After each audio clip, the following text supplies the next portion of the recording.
We'll talk about Iran. Well, we have to talk about Iran, don't we? It's the way it is. This great hullabaloo going on in the Arabian Gulf or the Persian Gulf or just the Gulf, whichever politically correct way you choose to call the region of the world in which we are presently focused. Anyway, Iran is Iran, and the supreme leader of Iran is feeling grumpy, and he uses Twitter just like Donald Trump. And what did he say? What did he have to say about the situation?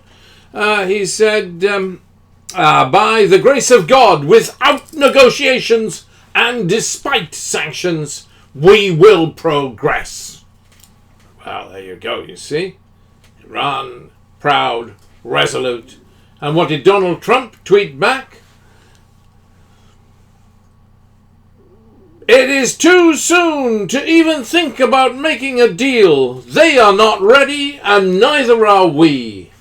I mean, this is well, farmyard machismo, isn't it? It's what it is. It's rather unfortunate. Is it going to lead to war? No, I don't think so. I am sure it will not lead to war, because the US president cannot afford a war. I mean, he's getting close to his elections.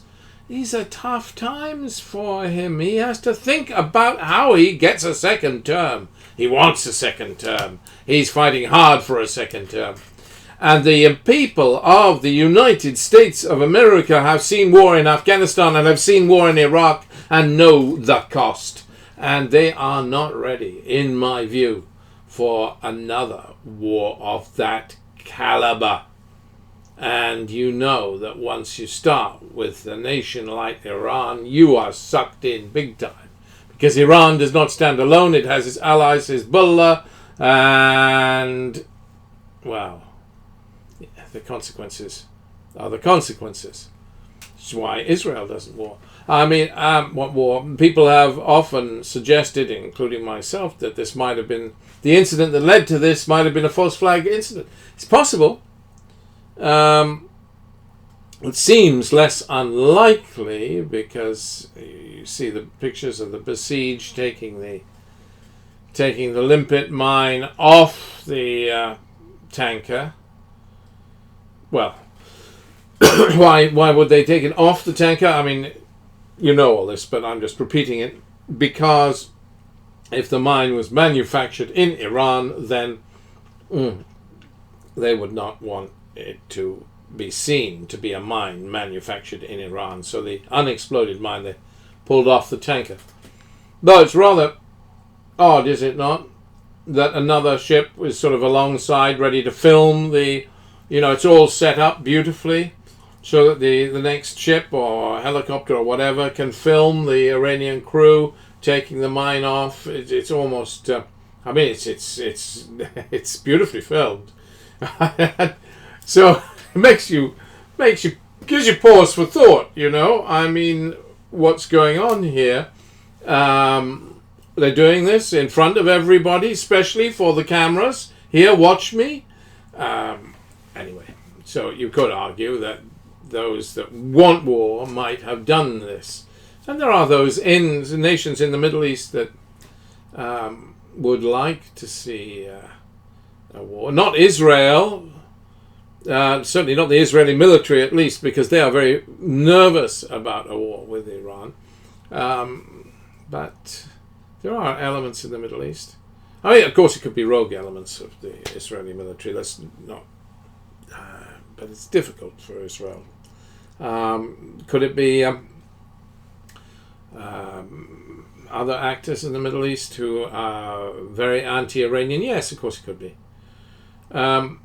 But could it be Iranian besiege? Yes, it could be Iranian besiege that did this, and it's very possible, if not probable. So that's a real likelihood, and if they did it to make a point. I mean, they are being contained, they're being squeezed, and they could well have done it, elements of the besiege, without the knowledge of the president of Iran, but with the full knowledge perhaps of the supreme leader of Iran. I mean, there's every possibility that something of that kind was done, and every possibility that the Iranians were culpable. To say that there's 100% proof that the Iranians were culpable is really, really, really stretching a point. So the jury is out on this, but does it serve Iranian purposes? Well, you could argue that it does. Some Iranians are quite millennialistic in their outlook, and you know, if it's what it is, it's what it is. But are we going to overreact? No, we're not going to overreact. We do not want war with Iran. The United States of America does not want war with Iran. President Donald Trump does not want war with Iran. What does he want then? He wants containment. He wants to put the squeeze on. He wants to crush the Iranian project in the Middle East. And that is what he is doing very successfully, you could argue. Okay, let's pause and we'll come back to this one.